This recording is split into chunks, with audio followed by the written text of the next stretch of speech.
Hello, good morning dear students. Welcome to my study channel preceptor Rohit. तो dear students, आज हम class 11th के लिए जो फर्स्ट चैप्टर है सेट्स वो स्टार्ट करने जा रहे हैं।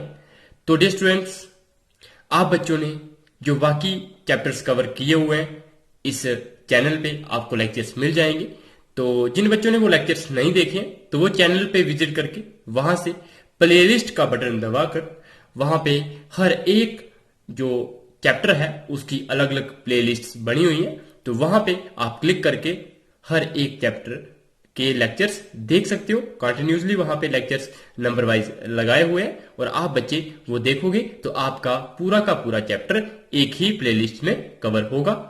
तो स्टूडेंट्स, आज हम अपना चैप्टर 1 स्टार्ट करते हैं। ये है सेट्स और ये कौन सी क्लास का है? क्लास 11 का है। तो स्टूडेंट्स, ये क्लास 11 का मैथ्स है और इसमें ये चैप्टर है सेट्स। और इस चैप्टर में हम क्या पढ़ेंगे हम वो आपको सबसे पहले बताएंगे। तो स्टूडेंट्स, इस चैप्टर में हम पढ़ेंगे इंट्रोडक्शन, कि सबसे पहले इस चैप्टर की इंट्रोडक्शन है वो पढ़ेंगे कि सेट्स और उसके बाद जो सेट्स कैसे इंट्रोड्यूस हुए और सेट्स की कहां कहां पे जरूरत पड़ती है, ये सब चीजें हम इंट्रोडक्शन में पढ़ेंगे। उसके बाद हम क्या पढ़ेंगे? सेट्स एंड देयर रिप्रेजेंटेशन, कि सेट्स की डेफिनेशंस क्या होती हैं, सेट्स एक्चुअल में होते क्या है और फिर उनको हम कैसे रिप्रेजेंट करते हैं, मतलब कैसे हम उनको मैथमेटिकली लिखते हैं। तो वो भी आप बच्चों को बताया जाएगा इसी जो चैप्टर के अंदर। और ये अलग अलग लेक्चर्स बनेंगे और इनकी भी प्लेलिस्ट बना दी जाएगी। तो डियर स्टूडेंट्स, उसके बाद हमारा रहेगा एम्प्टी सेट, कि जो एम्प्टी सेट होता है वो क्या होता है, तो वो हम पढ़ेंगे। उसके बाद हम पढ़ेंगे फाइनाइट एंड इनफाइनाइट सेट्स। तो फाइनाइट सेट के बारे में पढ़ेंगे, इनफाइनाइट सेट के बारे में पढ़ेंगे। तो ये सारी की सारी हम डेफिनेशंस भी देखेंगे और ये सारे के सारे कंसेप्ट्स हम पढ़ेंगे। उसके बाद इक्वल सेट्स के दो सेट्स या जो दो सेट्स होंगे वो हमारे पास इक्वल कब होंगे, या इक्वल सेट्स हम कैसे पहचानेंगे ये दो सेट्स हैं, ये इक्वल सेट्स हैं या नहीं है।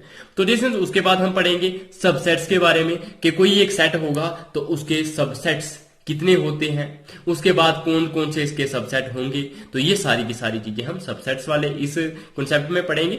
उसके बाद हम पढ़ेंगे पावर सेट, कि पावर सेट क्या होता है, तो वो चीज पढ़ेंगे। उसके बाद हम पढ़ेंगे यूनिवर्सल सेट, तो इसकी भी डेफिनेशन पढ़ेंगे। ये कॉन्सेप्ट पूरा हम क्लियर करेंगे यूनिवर्सल सेट के बारे में इसी लेक्चर में, इन्हीं लेक्चर्स में, ये जो इस चैप्टर के अंडर लेक्चर्स आएंगे। तो जैसे उसके बाद हम पढ़ेंगे वेन डायग्राम्स, के वेन डायग्राम्स क्या होती हैं, उनकी हम कैसे यूज करते हैं। तो जैसे उसके बाद हम पढ़ेंगे ऑपरेशन ऑन सेट्स, के सेट्स पे हम क्या क्या ऑपरेशन लगा सकते हैं, एडिशन के लिए, मल्टीप्लिकेशन के लिए, या डिफेंस ऑफ द सेट्स। तो ये सारी की सारी चीजें हम पढ़ेंगे। उसके बाद हम पढ़ेंगे कंप्लीमेंट ऑफ अ सेट, के सेट का कंप्लीमेंट क्या होता है। उसके बाद हम पढ़ेंगे practical problems on union and the intersection of sets, के जो प्रैक्टिकली प्रॉब्लम्स क्या होती है, मतलब प्रैक्टिकल प्रॉब्लम्स वो हो गई जो हम कॉमनली यूज कर सकते हैं। वो प्रॉब्लम्स वो किसके लिए? यूनियन और इंटरसेक्शन ऑफ सेट्स, की जो इंटरसेक्शन ऑफ सेट्स, तो यूनियन को हम इससे डिनोट करते हैं यू से और इंटरसेक्शन को हम उल्टे यू से डिनोट करते हैं। तो यूनियन के बारे में और इंटरसेक्शन ऑफ सेट्स इनके बारे में भी हम पढ़ेंगे और इनका हम यूज भी पढ़ेंगे, कि जो प्रैक्टिकली प्रॉब्लम्स, जैसे हमें अगर कोई मैथ का कोई प्रॉब्लम सॉल्व करनी होगी तो डिस्टेंस वो उस प्रॉब्लम सॉल्व करने के लिए हम इंटरसेक्शन और यूनियन ऑफ सेट्स का कॉन्सेप्ट कैसे यूज करेंगे, ये चीज भी हम पढ़ेंगे। तो स्टूडेंट्स, आप बच्चों को मैं बता दूं कि ये जो लेक्चर्स होंगे कि इन लेक्चर्स में सारे के सारे क्वेश्चंस मिलेंगे आपको, सारी एग्जांपल्स, सारी डेफिनेशंस, सारे के सारे कॉन्सेप्ट्स वो कवर किए जाएंगे। और ये कॉन्सेप्ट्स, डेफिनेशंस, क्वेश्चंस कहां से मिलेंगे? आपको एनसीईआरटी की टेक्स्ट बुक जो होती है, जो हर एक बोर्ड एग्जाम के लिए यूज होती है, चाहे वो सीबीएसई का हो, चाहे जेके बोर्ड हो, चाहे कोई भी स्टेट बोर्ड हो, तो वहां पे ये एनसीईआरटी की बुक्स ही रेफर की जाती हैं। तो देखिए, ये एनसीईआरटी की बुक्स पे जितने भी क्वेश्चंस होंगे, एग्जांपल्स होंगी, डेफिनेशंस होंगी, कांसेप्ट्स होंगे, तो आप अपनी बुक्स देख सकते हैं। तो वहां पे जो आपके पास जो लेटेस्ट सिलेबस की बुक होगी अगर आपके पास, तो बुक से आप मैच करोगे तो आपको सारे के सारे क्वेश्चंस मिलेंगे, एग्जांपल्स मिलेंगी, डेफिनेशंस और कांसेप्ट्स आपको इन लेक्चर्स में मिल जाएंगे।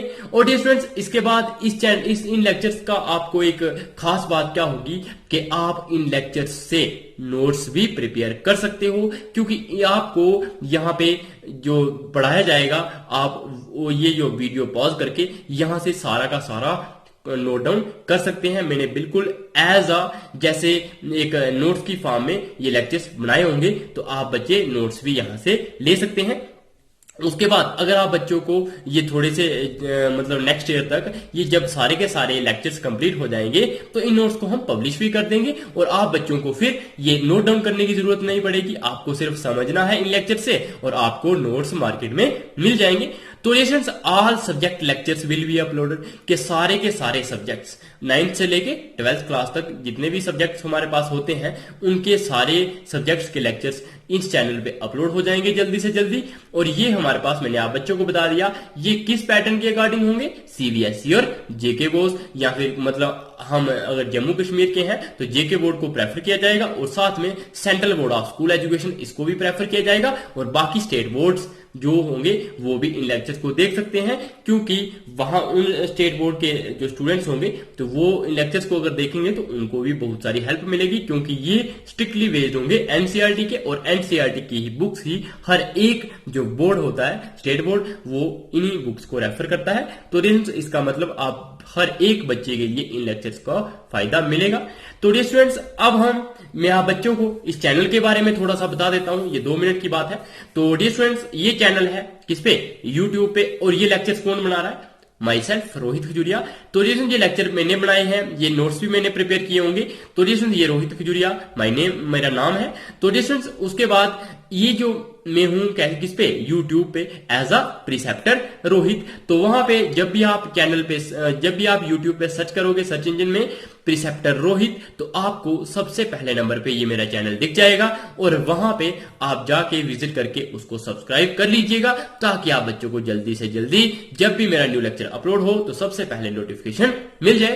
तो स्टूडेंट्स, मैं आप बच्चों को एक चीज बता देता हूं कि जब भी आप लेक्चर देखते हो तो एंड तक जरूर देखा करिए, क्योंकि स्टूडेंट जो भी लेक्चर आप देखोगे, किसी भी सब्जेक्ट का देखोगे, तो जब आप स्टार्टिंग से लेके एंड तक नहीं देखते हो, बीच में स्किप करते हो, तो इसका मतलब स्टूडेंट्स आप उन लेक्चर्स को पूरा नहीं पढ़ रहे हो, और अगर पूरा नहीं पढ़ोगे तो आपको ही समझने में प्रॉब्लम आएगी। उसके बाद ये स्टूडेंट्स, अगर लेक्चर पसंद आए तो आपको लाइक बटन पे क्लिक कर लेना चाहिए। ये स्टूडेंट्स, यही हमारी मोटिवेशन रहती है। अगर हमें लगे कि हाँ भाई बच्चों को लेक्चर्स पसंद आ रहे हैं, तो हम और भी इंटरेस्ट के साथ इन लेक्चर्स को बनाते हैं, ताकि और बच्चों को ज्यादा से ज्यादा फायदा मिल सके।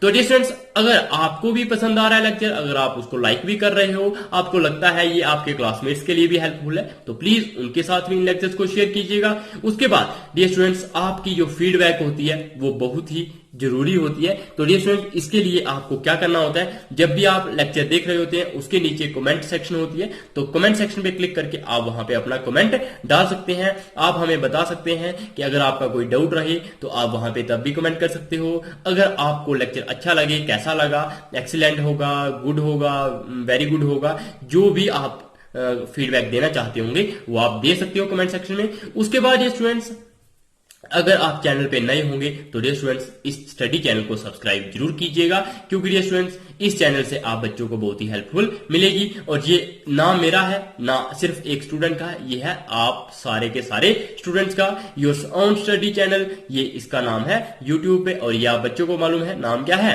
प्रिसेप्टर रोहित। तो प्रिसेप्टर रोहित आप सर्च कर सकते हो यूट्यूब पे, चाहे आप क्रोम पे सर्च करो, चाहे यूट्यूब पे सर्च करो, चाहे गूगल पे सर्च करो, तो आपको ये चैनल दिख जाएगा। उसके बाद डियर स्टूडेंट्स, जब भी आप सब्सक्राइब कर लेते हो, उसके साथ में ही बगल में क्या आ जाती है, बेल आइकन आती है, और उस पर जरूर क्लिक कीजिए। ये स्टूडेंट्स, अगर बेल आइकन क्लिक करते हो तो dear students, bell icon click करके क्या होता है, आप कनेक्टेड रहते हो इस चैनल के साथ, ताकि जैसे ही मेरा न्यू लेक्चर अपलोड हो तो आपको नोटिफिकेशन जल्दी से जल्दी मिल जाए। Yours on Rohit Khajuria. तो डियर स्टूडेंट्स, ये था हमारा कुछ इंट्रो जो यूट्यूब चैनल के बारे में, और ये जो हमारा लेक्चर होगा ये इस चैप्टर सेट्स पे, तो ये मैंने बता दिया कि इस चैप्टर में हम क्या क्या पढ़ेंगे। तो डियर स्टूडेंट्स, स्टार्ट करते हैं अपना फर्स्ट जो इंट्रोडक्शन ऑफ द चैप्टर है। तो इंट्रोडक्शन के बारे में हम पढ़ेंगे अब। तो डियर स्टूडेंट्स, इंट्रोडक्शन में क्या है, the theory of sets was developed by German mathematician George canter 1845 to 1918, firstly while working on the problems on trigonometric series।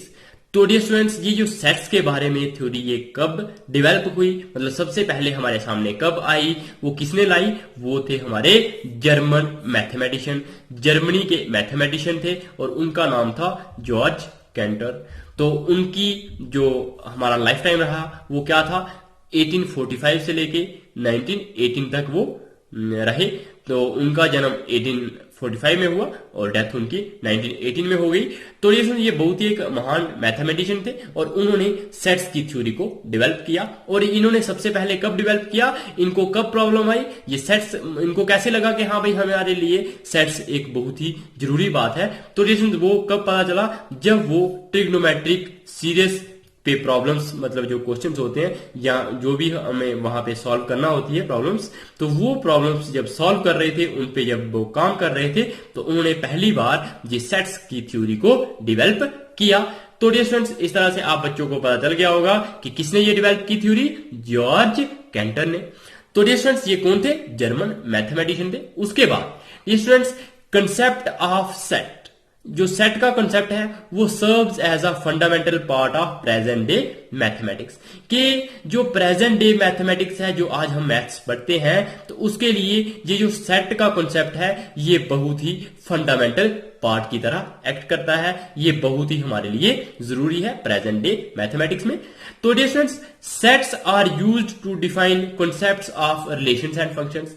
ये सेट्स हमारे कहां कहां पे यूज होते हैं, ये हमारे पास जब रिलेशन एंड फंक्शंस पढ़ते हैं तो वहां पे भी सेट्स की जरूरत पड़ती है। जब स्टडी ऑफ ज्योमेट्री करते हैं, अगर हमें ज्योमेट्री की स्टडी करनी हो, जैसे आप पढ़ते होंगे ज्योमेट्री के बारे में, तो डियर स्टूडेंट्स, ये जो ज्योमेट्री वाले लेक्चर्स होते हैं हमारे पास, ज्योमेट्री वाले यूनिट जैसे मेंसुरेशन हो गया, ये कोऑर्डिनेट ज्योमेट्री हो गई, तो ऐसे जो चैप्टर्स हैं तो वहां पे भी सेट्स का कॉन्सेप्ट यूज होते हैं। उसके बाद हमारे पास सीक्वेंसेस और सीरीज वाला यूनिट आप बच्चों ने पढ़ लिया। तो सीक्वेंसेस में भी डियर स्टूडेंट्स आप बच्चों ने वहां पे देखा था कि सीक्वेंस भी क्या होता है।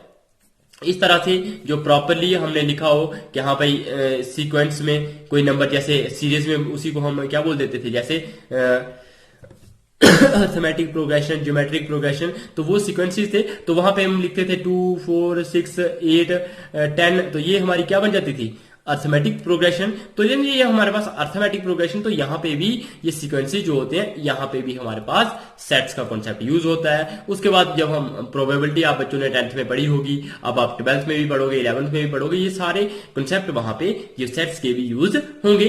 तो डियर स्टूडेंट्स, अब हम देखते हैं सेट्स एंड देयर रिप्रेजेंटेशन, कि जो सेट्स क्या है और उनकी रिप्रेजेंटेशन कैसे करते हैं।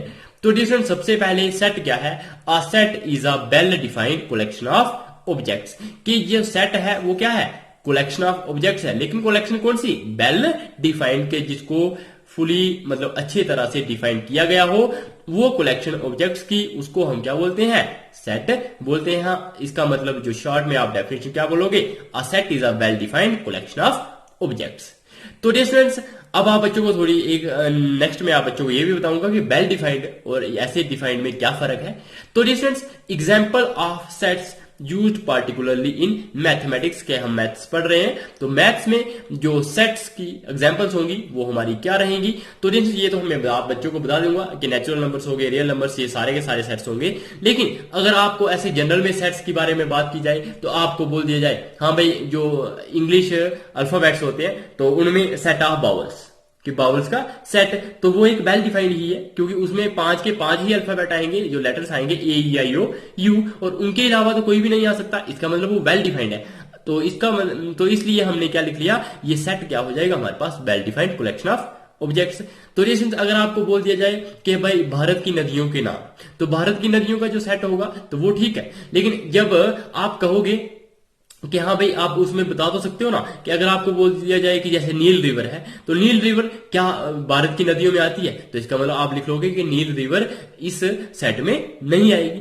तो इस तरह से वो क्या होना चाहिए, जैसे अगर सिर्फ ये बोल दिया जाए कि नदियों के नाम, तो जैसे आप क्या करोगे, पर आपको इंडिया की नदियां भी होंगी, आपके पास बाकी जो कंट्रीज है उनकी नदियां भी होंगी, तो इसका मतलब वो वेल डिफाइंड नहीं है। अगर आपको ये बोल दिया जाए, हाँ भाई जो बहुत ही ज्यादा नोन पर्सन, तो आपको पूछा जाएगा भाई किस तरह के नाउन पर्सन, मतलब वो बहुत ही अवार्डेड हो, उनको बहुत सारे प्राइजेस मिले हों उस कैटेगरी के अकॉर्डिंग, या वो किसी एक फील्ड में बहुत ही अच्छा उन्होंने नाम कमाया हो उसके अकॉर्डिंग। तो अगर सिर्फ ये बोल दिया जाए कि हाँ भाई आपके पास बहुत ही जो नाउन मेंबर्स हैं या नाउन पर्सन हैं उनके नाम बताओ, तो आप कैसे बता दोगे, किस क्राइटेरिया के अकॉर्डिंग बताओगे? तो इसका मतलब वो वेल डिफाइंड कलेक्शन नहीं होगी। तो ये चीज मैं आप बच्चों को आगे भी बताऊंगा। तो यहां पे देखो डियर स्टूडेंट्स, जैसे एन है तो एन क्या है, हम ये किसके लिए लिखते हैं, set of all natural numbers के लिए, या आप 10th क्लास में भी पढ़ते हैं। तो जैसे ये जो हमारे पास एन होता है ये होता है हमारे पास set of all natural numbers. जो जेड होता है ये किसके लिए होता है, सेट ऑफ ऑल इंटीजर्स के लिए। जो क्यू होता है वो किसके लिए लिखते हैं हम, set of all rational numbers. उसके बाद जो आर है तो वो है सेट ऑफ रियल नंबर्स। उसके बाद जेड प्लस, जब हमने यहाँ पे प्लस लगा दिया तो ये आ गया सेट ऑफ, ये जेड तो इंटीजर्स के लिए होता है लेकिन जब प्लस लगा दिया तो सेट ऑफ पॉजिटिव इंटीजर्स, तो ये पॉजिटिव इंटीजर्स का सेट हो गया। उसके बाद हम देखते हैं वो सेट, जैसे क्यू पॉजिटिव, तो क्यू पॉजिटिव कौन सा हो गया, क्यू था हमारे पास सेट ऑफ रैशनल नंबर्स। तो जैसे यहाँ पे पॉजिटिव रैशनल नंबर लिखना था, ये थोड़ी सी गलती हो गई, यहां पे आप इसको ठीक कर सकते हो। यहां पे आप क्या लिख लोगे, सेट ऑफ रैशनल नंबर्स के जो पॉजिटिव रैशनल नंबर्स होंगे उनका सेट। उसके बाद और पॉजिटिव, तो वो क्या हो जाएगा, set of positive real numbers, जो पॉजिटिव रियल नंबर्स होंगे उनका सेट। तो इस तरह से आप बच्चों को समझ आ गया होगा कि ये हमारे पास जो सेट यूज होते हैं मैथमेटिक्स में, तो वो ये वाले सेट्स हैं और इनको हम इस तरह से डिनोट करते हैं। तो उसके बाद ये स्टूडेंट्स जो नोट था कि जो कलेक्शन और वेल डिफाइंड कलेक्शन में फर्क क्या है, the collection of 5 renowned mathematicians of a world is not well defined, कि हमें ये दिया गया है कि 5 बहुत ही नॉन जो मैथमेटिशियंस हैं तो उनका नाम, तो वो जो कलेक्शन होगी तो वो एक वेल डिफाइंड नहीं है। Because the criteria for determining a mathematician as most renowned may vary from a person to person, thus it is not a well defined collection. कि इसके लिए तो हमें क्राइटेरिया दिया ही नहीं है कि हाँ भाई किस क्राइटेरिया के अकॉर्डिंग हम बताएं कि ये 5 रिनाउंड पर्सन की कलेक्शन। क्योंकि डियर स्टूडेंट्स कोई किसी फील्ड में बहुत ही माहिर होता है और कोई दूसरा किसी फील्ड में माहिर होता है। अगर हमें वो क्राइटेरिया बता दिया जाए कि किसके अकॉर्डिंग आप बोल रहे हो कि ये 5 हमारे पास वो मैथमेटिशियंस के रिनाउंड मैथमेटिशियंस के नाम, तो फिर हम बोल सकते हैं ये वेल डिफाइंड है। लेकिन जब तक हमें क्राइटेरिया नहीं दिया है तो हम बोलते हैं कि ये हमारे पास वेल डिफाइंड नहीं है। क्योंकि डियर स्टूडेंट जो रिनाउंड पर्संस होंगे वो मैथमेटिशियंस जो होंगे तो वो उनके लिए जो क्राइटेरिया वो होगा वो अलग अलग होगा। अलग अलग पर्सन के लिए देखो कोई पर्सन जो होगा, कोई भी मैथमेटिशियन वो किसी एक फील्ड में, जैसे कोई एक ब्रांच ले ली मैथमेटिक्स में, उसमें वो बहुत ही माहिर होगा, उसने उसमें बहुत सारी थ्योरीज दी होंगी, बहुत सारे कॉन्सेप्ट्स दिए होंगे। तो कुछ मैथमेटिशियंस ऐसे होंगे उन्होंने किसी दूसरी ब्रांच में बहुत सारे नाम कमाया होगा, वहां पे उन्होंने कॉन्सेप्ट्स दिए होंगे। तो हम ये नहीं बता सकते कि हाँ भाई हमने जब तक क्राइटेरिया नहीं दिया तो हम ये बोल देंगे कि ये वेल डिफाइंड कलेक्शन नहीं है। तो इसलिए हमने लिख दिया दस it is not a well defined collection. I hope अब आप बच्चों को समझ आ गया होगा। उसके बाद ये स्टूडेंट्स हमारे पास क्या है, इंपॉर्टेंट पॉइंट्स। तो जैसे ये इंपॉर्टेंट पॉइंट्स आप बच्चों ने याद रखने हैं। सेट्स के बारे में ये इंपॉर्टेंट पॉइंट्स है। तो सेट्स के बारे में इंपॉर्टेंट पॉइंट्स क्या है हमारे पास, objects elements and members of a set are synonym terms, कि जो हमारे पास सेट्स होते हैं तो सेट्स के अंदर जो भी हमने चीजें लिखी होंगी, जैसे उनको हम ऑब्जेक्ट्स भी बोल सकते हैं, उनको हम एलिमेंट्स भी बोल सकते हैं, या फिर उनको हम मेंबर्स भी बोल सकते हैं उस सेट के। मतलब ये तीनों क्या है, सिनोनिम टर्म्स है, मतलब उन दोनों का मतलब सेम है। चाहे ऑब्जेक्ट बोलिएगा, चाहे एलिमेंट्स बोलिएगा, चाहे मेंबर्स बोलिएगा, तीनों का मतलब सेम रहेगा। सेट के ये सारे के सारे क्या रहेंगे, सेट के ही मेंबर्स रहेंगे, या एलिमेंट्स या ऑब्जेक्ट्स आप कुछ भी बोल सकते हो। उसके बाद आ गया हमारे पास sets are usually denoted by capital letters, के सेट्स को हम कैपिटल लेटर्स के साथ डिनोट करते हैं यूजुअली। कि जब भी हमें ये सेट्स को डिनोट करना होगा तो हम कौन से लेटर्स लेंगे, कैपिटल लेटर्स लेंगे। जैसे हमने ABC ले लिया, XYZ ले लिया, JKLM में कुछ भी ले सकते हो आप। तो वो डियर स्टूडेंट्स हमने सेट्स को हमेशा कैपिटल लेटर से ही डिनोट करना है।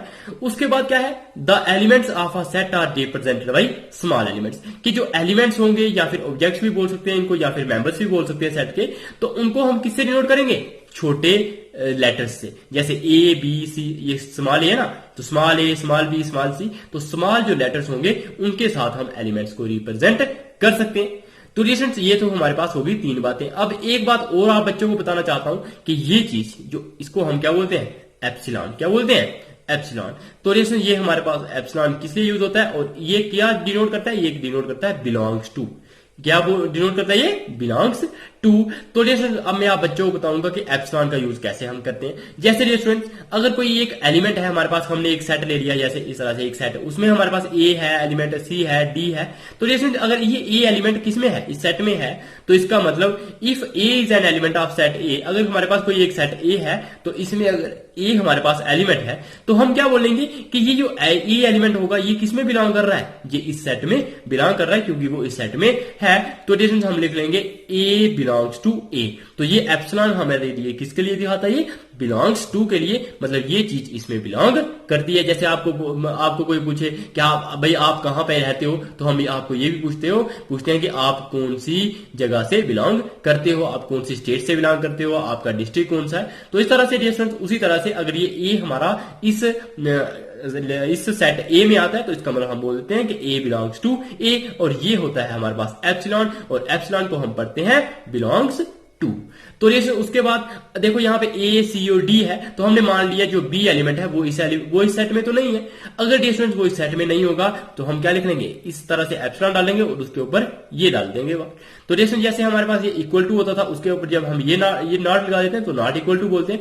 अब जब हमने एप्सिलॉन के ऊपर ये वाला लगा दिया स्लैश इस तरह से, तो ये हमारे पास क्या हो जाएगा, नॉट बिलोंग्स टू। क्या हो जाएगा, नॉट बिलोंग्स टू। तो वही लिखा है if B is not the element of A, कि अगर हमारे पास ऑफ अ सेट ए, अगर किसी सेट ए का एलिमेंट बी नहीं है तो हम क्या लिखेंगे, B does not belong to A, B does not belong to A. तो इस तरह से हमने आगे लिखा होगा, आप बच्चे अब देख सकते हैं। तो वही हमने लिखा है we write B does not belong to A, कि बी बिलोंग नहीं करता है। तो ये हम क्या पढ़ते कैसे हैं, रीड, हम इसको पढ़ते हैं B does not belong to A, कि बी ए में बिलोंग नहीं करता है। और अगर इस तरह से एप्सिलॉन लिखा हो ए एप्सिलॉन ए, तो ये हमारे पास क्या हो जाएगा, ये वाला ए इस ए में बिलोंग करेगा, मतलब ए बिलोंग्स टू ए। तो डियर इस तरह से हम ये पढ़ लेंगे B does not belong to A. तो डियर अब मैं आप बच्चों को, ये था हमारा सेट का कॉन्सेप्ट। उसके बाद अब हम बताएंगे आप बच्चों को सेट्स की रिप्रेजेंटेशन, के हम सेट को रिप्रेजेंट कैसे कर सकते हैं। तो डियर रिप्रेजेंट करने के लिए हमें सेट को, तो वो हमारे पास कितने मेथड्स हैं, there are two methods of representing a set. के सेट को रिप्रेजेंट करने के लिए हमारे पास कितने मेथड्स हैं, दो मेथड्स हैं। पहला मेथड हो गया रोस्टर और टेबुलर फॉर्म, इसको हम बोलते हैं या फिर रोस्टर फॉर्म या फिर टेबुलर फॉर्म भी बोल सकते हैं। और दूसरी फॉर्म होती है हमारे पास सेट बिल्डर फॉर्म, कि हम सेट को रिप्रेजेंट कर सकते हैं दो फॉर्म्स में, और एक हमारे पास आ गई रोस्टर और टेबुलर फॉर्म, दूसरी आ गई हमारे पास सेट बिल्डर फॉर्म। तो डियर स्टूडेंट्स अब आप बच्चों को ये दोनों फॉर्म्स बहुत ही डीपली पढ़ाई जाएंगी। तो डियर स्टूडेंट्स सबसे पहले आप बच्चे यहाँ पे देख लीजिएगा रोस्टर और टेबुलर फॉर्म। कि रोस्टर और टेबुलर फॉर्म में हमारे पास क्या होता है, in roster form are all the elements of a set are listed. कि जो रोस्टर फॉर्म होती है उसमें या फिर टेबुलर फॉर्म होती है उसमें सारे के सारे एलिमेंट्स जो होते हैं, इनको हम ऑब्जेक्ट्स भी बोल सकते हैं या फिर मेंबर्स भी बोल सकते हैं। जो सेट के सारे ऑब्जेक्ट्स या फिर मेंबर्स या फिर एलिमेंट्स जो भी होंगे तो वो सारे के सारे लिस्टेड होंगे, मतलब वो सारे के सारे लिखे गए होंगे। The elements are being separated by commas, कि जो एलिमेंट्स होंगे और उनको हम कॉमर्स से सेपरेट करके भी लिखा होगा हमने।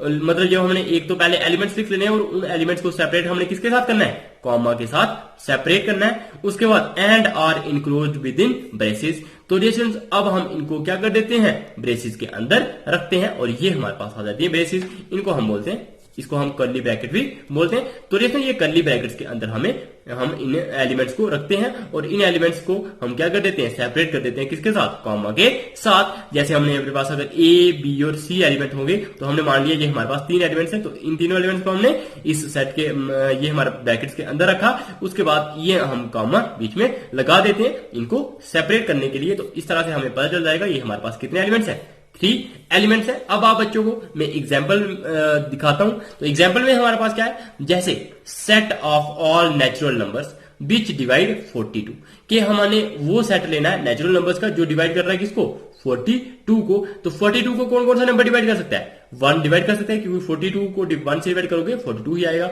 42 को 2 भी डिवाइड कर सकता है, 42 को 3 भी डिवाइड कर सकता है। 40 क्योंकि 3 को 3 से डिवाइड करोगे तो क्या आएगा, 3 1 3, और 14 3 कितना होता है 42। सिमिलरली अगर 6 से डिवाइड करोगे तो 7 आएगा, और जब 7 से डिवाइड करोगे 42 को तो 6 आएगा। उस तरह से जब आप 14 से डिवाइड करोगे 42 को तो हमारे पास 3 बचेगा, 14 3 या 42 होगा। सिमिलरली आप 21 से भी डिवाइड कर सकते हो 42 को, और 42 से भी डिवाइड कर सकते हो 42 को। इसका मतलब सारे के सारे नेचुरल नंबर्स जो 42 को डिवाइड कर सकते हैं, तो वो कौन से आगे 1 2 3 6 7 14 21 और 42, मतलब ये वाले नंबर्स ही हमारे 42 को डिवाइड कर सकते हैं। तो ये हमारे पास सेट हमने लिख लिया। और डियर स्टूडेंट, ये सेट कौन सी फॉर्म में आ गया, रोस्टर फॉर्म में, क्योंकि इसमें हमने सारे के सारे एलिमेंट्स जो थे वो हमने अलग अलग करके यहाँ पे लिखे हुए हैं, और बीच में उनके हमने क्या डाले हैं, यहाँ पे भी कॉमा डाला है, कॉमा कॉमा कॉमा, तो ये हमने कॉमा भी डाले हैं, और ये एलिमेंट्स हमने किसके अंदर रखे हैं, ब्रेसेस के अंदर भी रखे हैं, मतलब कर्ली ब्रैकेट के अंदर भी हमने रखे हुए हैं। उसके बाद ये स्टूडेंट्स, जैसे हम दूसरा एक और एग्जाम्पल लेते हैं, set of all bowls in the English alphabet, कि जो इंग्लिश अल्फाबेट्स होते हैं तो उनमें हमने सारे के सारे बाउल्स का सेट लिखना है। तो जैसे वो भी सेट लिखेंगे, तो सारे के सारे बाउल्स कौन से होते हैं, आप बच्चों को पता होगा, बाउल्स होते हैं 5 A E I O और U। शायद आप बच्चों ने इंग्लिश तो अच्छे से पढ़ी होगी, अगर इंग्लिश पढ़ी होगी तो वहां पे हमारे पास बाउल्स क्या होते हैं, A E I O U। तो ये 5 बाउल्स हैं, तो हमने इनका सेट बना दिया, और इन एलिमेंट्स को हमने किससे सेपरेट कर दिया, कॉमा से सेपरेट कर दिया। इन सारे एलिमेंट्स को हमने यहाँ पे लिख लिया, और उसके बाद इनको हमने किसके अंदर लिखा है, कर्ली ब्रैकेट के अंदर लिख लिया है। उसके बाद सेट ऑफ ऑड नंबर्स के, ऑड नंबर्स का सेट, तो देखिए ऑड नंबर के सेट्स में क्या आएगा, ऑड नंबर्स कौन से होते हैं, जो 2 से डिवाइड नहीं होते हैं, ऐसे नेचुरल नंबर जो 2 से डिवाइड नहीं हो, 1 3 5 7 9 11 इस तरह से नंबर चलते जाते हैं, तो ये हमने डैश डैश डाल दिए। और ये आप बच्चों को बताइए डैश डैश क्यों होती है, ये हमारे दिखाता है कि ये अभी हमारे नंबर्स खत्म नहीं हो रहे हैं, मतलब ये आगे कंटिन्यूसली चलते जा रहे हैं। तो जैसे ये हमारे पास क्या है, सेट ऑफ ऑड नंबर्स, इसमें भी हमने सारे एलिमेंट्स को क्या किया, कॉमा से सेपरेट किया, और इन सारे एलिमेंट्स को हमने कर्ली ब्रैकेट के अंदर भी रख दिया। तो रेशंस ये भी हमारी कौन सी फॉर्म हो गई, रोस्टर फॉर्म हो गई। तो रेशन ये आप बच्चों को याद रखना है। एक और नोट है, नोट क्या है कि जब भी आप रोस्टर फॉर्म लिखते हो तो उसमें एलिमेंट्स को कभी भी रिपीट नहीं करना है। अगर आपने 1 लिख लिया है, फिर उसके बाद थोड़ी देर के बाद अगर आप दोबारा से 1 लिखो, अगर आपके पास 1 एलिमेंट आता है, जैसे आप बच्चों को मैं यहाँ पे बताता हूं, अगर एक आपके पास एग्जाम्पल है SCHOOL, मतलब एक स्कूल वर्ड है, अगर आपको बोला गया हो कि भाई इस स्कूल वर्ड के जो लेटर्स हैं तो इनका सेट बनाओ, तो वो कौन सा है, S भी है, C भी है, H भी है, और O भी है, और L भी है। क्योंकि डियर स्टूडेंट्स इनको हम SCH और L लिख सकते हैं, डबल और नहीं लिख सकते, क्योंकि डियर स्टूडेंट्स आप बच्चों को मैंने बता दिया कि रोस्टर फॉर्म में हम किसी भी एलिमेंट को रिपीट नहीं करते हैं। तो डियर स्टूडेंट्स ये आप बच्चों ने याद रखना है कि सारे के सारे, इसका मतलब ये होगा कि सारे के सारे जो एलिमेंट्स लिए जाते हैं वो क्या होते हैं, डिस्टिंक्ट होते हैं, मतलब एक दूसरे से अलग होते हैं, उनको दोबारा से हम रिपीट नहीं कर सकते। तो यही हमने लिखा है। उसके बाद ऑर्डर ऑफ एलिमेंट इज इमैटेरियल, और जो ऑर्डर होता है एलिमेंट का, मतलब ये हमने पहले नंबर पे लिखना है या ये दूसरे नंबर पे लिखना है, ये हमारा मैटर नहीं करता है। अब देखिए ये हमारे पास जैसे AEIOU ये वाला सेट है, तो इसको अगर आप इस तरह से लिख लो, I यहां पे लिख लो, E यहां पे लिख लो, A यहां पे लिख लो, U यहां पे लिख लो, O यहां पे लिख लो, तब भी हमारे पास ये सेट ऑफ बाउल्स ही रहेगा, मतलब ये सेट हमारा चेंज नहीं होगा, ये हमारे पास इन दोनों का मतलब सेम ही रहेगा। ये भी सेट ऑफ बाउल्स होगा और ये भी सेट ऑफ बाउल्स ही रहेगा। इसका मतलब ऑर्डर हमारा वो इमैटेरियल होता है, मतलब उससे कोई भी फर्क नहीं पड़ता है, तो उसकी कोई खास वो मैटर नहीं करता है यहाँ पे।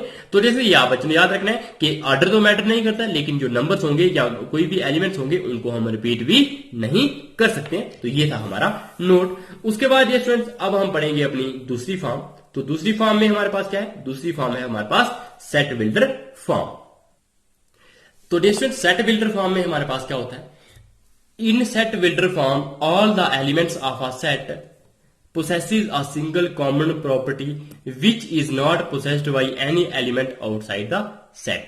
कि जो सेट बिल्डर फॉर्म होता है उसमें हम क्या लिखते हैं, हम उसमें सिर्फ प्रॉपर्टी लिखते हैं। क्या लिखते हैं, जो मतलब जो भी एलिमेंट होंगे सेट के, तो उन सेट के जो एलिमेंट्स की सिंगल सिर्फ एक ही, और वो क्या होनी चाहिए, कॉमन प्रॉपर्टी होनी चाहिए, मतलब वो यूनिक होनी चाहिए, और एक कॉमन प्रॉपर्टी होनी चाहिए, मतलब उस सेट के जितने भी एलिमेंट्स हैं वो सारे के सारे एलिमेंट्स एक उस प्रॉपर्टी के अंडर आने चाहिए। लेकिन वो उस प्रॉपर्टी के अंडर कोई भी एलिमेंट ऐसा नहीं आना चाहिए जो उस सेट से आउटसाइड हो, मतलब उस सेट के बाहर का एलिमेंट उस प्रॉपर्टी के अंदर नहीं आना चाहिए। मतलब ऐसी प्रॉपर्टी हमने लिखनी है जो प्रॉपर्टी सिर्फ किस पे अप्लाई हो, जो एलिमेंट्स हैं सेट के सारे एलिमेंट्स हैं, जो उन सारे एलिमेंट्स पे अगर अप्लाई हो तो वो प्रॉपर्टी लिखनी है। लेकिन वो हमारे पास प्रॉपर्टी आउटसाइड जो मेंबर्स होंगे सेट के, मतलब सेट के आउटसाइड वाले नंबर्स या एलिमेंट्स कुछ उन पे वो वाली प्रॉपर्टी अप्लाई नहीं होनी चाहिए, मतलब वो वाले एलिमेंट्स क्या होने चाहिए, वो पोसेस नहीं करने चाहिए इस प्रॉपर्टी के अंदर।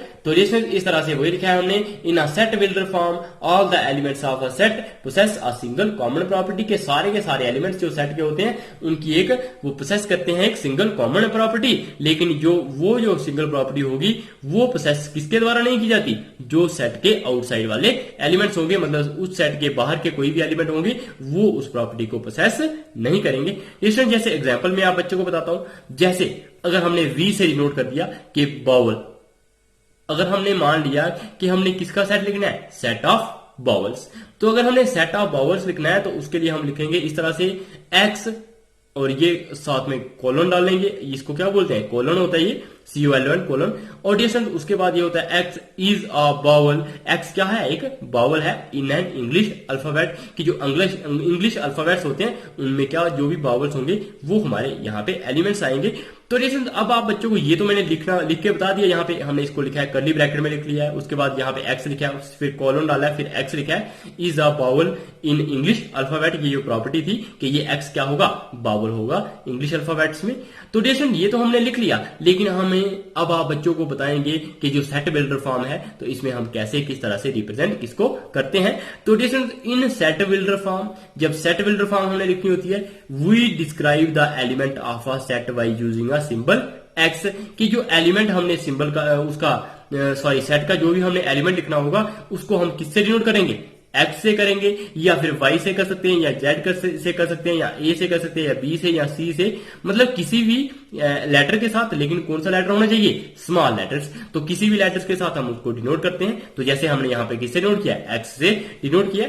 तो उसके बाद क्या है, which is followed by a colon, और उस एलिमेंट के बाद हम क्या लगाते हैं, कोलन लगाते हैं। ये है कोलन, कोलन क्या होते हैं, इस तरह से 2 ये डॉट, तो ये हमारे पास हो जाते हैं कोलन। तो मतलब उस एलिमेंट के बाद हम क्या लगा देते हैं, कोलन लगा देते हैं। अब जब हमने कोलन लगा दिया, ये होता है हमारे पास कोलन। अब हमने जब ये कोलन लगा दिया after the sign of the colon, कि कोलन लगाने के बाद हम क्या करते हैं, we write the characteristic property possessed by the element of a set, कि जो एलिमेंट होंगे सेट के, तो उस सेट के एलिमेंट्स के द्वारा पोसेस की गई प्रॉपर्टी हम लिख लेंगे। जैसे अगर ये हमारे पास हमने मान लिया उस एलिमेंट का सेट क्या, उस सेट का एलिमेंट हमारे पास क्या है, एक्स है, तो वो एक्स क्या होना चाहिए, बाउल होना चाहिए इंग्लिश अल्फाबेट्स में, कि जो इंग्लिश के जितने भी हमारे पास अल्फाबेट्स हैं उनमें वो हमारे पास क्या होना चाहिए, बाउल होना चाहिए, ये जो इस सेट का एलिमेंट होगा। तो वही हमने लिखा है x is a vowel in English alphabet, तो ये हमने प्रॉपर्टी लिख ली। तो and then enclose the whole description within braces, कि इनको हम जो ये जितनी भी ये डिस्क्रिप्शन ली हमने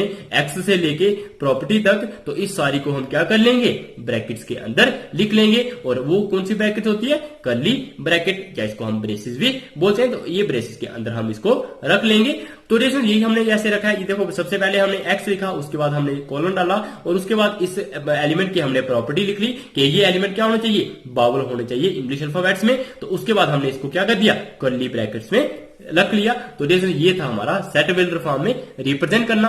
अब अब आप बच्चों को ये तो मैंने लिख के बता दिया, मतलब अब अगर हमें ये सेट दिया गया होगा, हाँ, और हमने इसको पढ़ना कैसे है, तो वो हम कैसे पढ़ेंगे, इन डिस्क्रिप्शन द ब्रेसिस, जो ब्रेसिस है वो स्टैंड करते हैं किसके लिए, सेट ऑफ ऑल, मतलब जो ब्रेसिस होंगी उनको हम क्या पढ़ेंगे, सेट ऑफ ऑल। उसके बाद क्या पढ़ेंगे, द कोलन, जो कोलन है वो किसके लिए स्टैंड करता है, सच दैट के लिए, किसके लिए, सच दैट। उसके बाद फॉर मैं आप बच्चों को देखो, ये है हमारे पास ब्रेसिस स्टैंड करते हैं सेट ऑफ ऑल के लिए, और कोलन स्टैंड होता है हमारे पास सच दैट के लिए। तो अब मैं आप बच्चों को जो हमारे पास ये सेट होगा उसको पढ़ के बताऊंगा, तो वो कैसे पढ़ते हैं। तो जिसमें तो आप बच्चे अब ये ध्यान से देखना, तो हम पढ़ते कैसे हैं, अगर हमारे पास एक सेट है ए इज इक्वल टू, ये कर्ली ब्रैकेट डाली है एक्स, यहाँ पे कोलन डाला है, x is a natural number and x की वैल्यू 3 से बड़ी है और 10 से छोटी है। तो जैसे वो हम किस तरह से पढ़ेंगे, वो हम इस तरह से पढ़ेंगे, is read as the set of all x.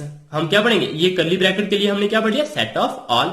उसके बाद हम लिखेंगे x, set of all x such that x is a natural number and x is greater than 3 and less than 10। तो इस तरह से हम पढ़ लेंगे। तो यही हमने लिखा होगा कि इसको हम पढ़ेंगे, is read as the set of all x such that x is a natural number and lies between 3 and 10, कि जो x होगा वो नेचुरल नंबर होगा और किसके बीच में लाई करेगा, वो मतलब 3 से बड़ा और 10 से छोटा होगा तो इनके बीच में वो लाई करेगा। तो इस तरह से डियर स्टूडेंट्स हम क्या करते हैं, पढ़ते हैं। जो हमें सेट बिल्डर फॉर्म में अगर हमें दिया गया हो कुछ तो उसको हम इस तरह से पढ़ते हैं। तो डियर स्टूडेंट्स पढ़ने के लिए ब्रेसिस को मैंने आप बच्चों को बता दिया। ब्रेसिस से हम क्या लिखते पढ़ते हैं, सेट ऑफ ऑल। उसके बाद जो हमने एलिमेंट लिखा होता है वो लिखते पढ़ते हैं। जैसे यहां पर लिखा था एक्स, तो सेट ऑफ ऑल एक्स।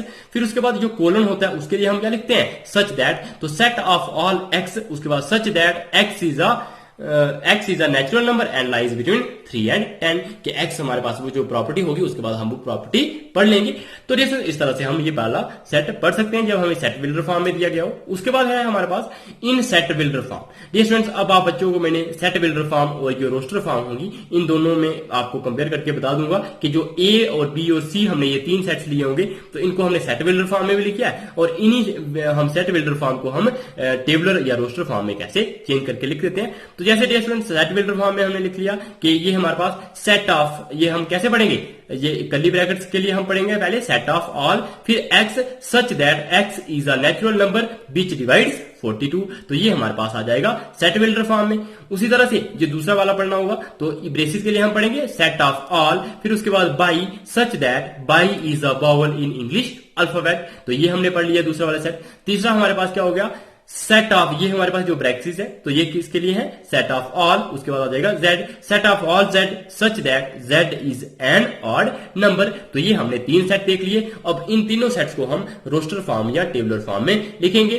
तो जैसे जो हमारे पास ये पहला है ए, तो ये हमारे पास x इज नेचुरल नंबर के x क्या है, नेचुरल नंबर है जो 42 को डिवाइड करता है। तो जैसे हमने वो बताना है कि वो नंबर जो 42 को डिवाइड करें तो वो 1 करता है, 2 करता है, 3 करता है, आप बच्चे यहाँ पे देख पा रहे होंगे, 6 करता है, 7 करता है, 14, 21 और 42 करते हैं। तो इनको हमने कर्ली ब्रेसेस के अंदर लिख लिया है और ये हमारे पास आ गया रोस्टर फॉर्म किसकी, सेट ए की। जो हमारे पास सेट ए था इसकी रोस्टर फॉर्म हमारे पास ये वाली आ गई और इस रोस्टर फॉर्म की जो सेट बिल्डर फॉर्म वो हमारे पास ये वाली आ गई। तो डिस्टेंस इस तरह से हम दोनों को कन्वर्ट कर सकते हैं। उसके बाद अगर ये बी है हमारे पास, बी सेट में था कि ऐसे set of all y such that y is a vowel in English alphabet, कि वाई क्या होना चाहिए, वावल होना चाहिए इंग्लिश अल्फाबेट में। तो जो हमारे पास एलिमेंट्स होंगे वो इंग्लिश अल्फाबेट में वावल्स होने चाहिए। तो वो वावल्स कौन कौन से, ए ई आई और यू।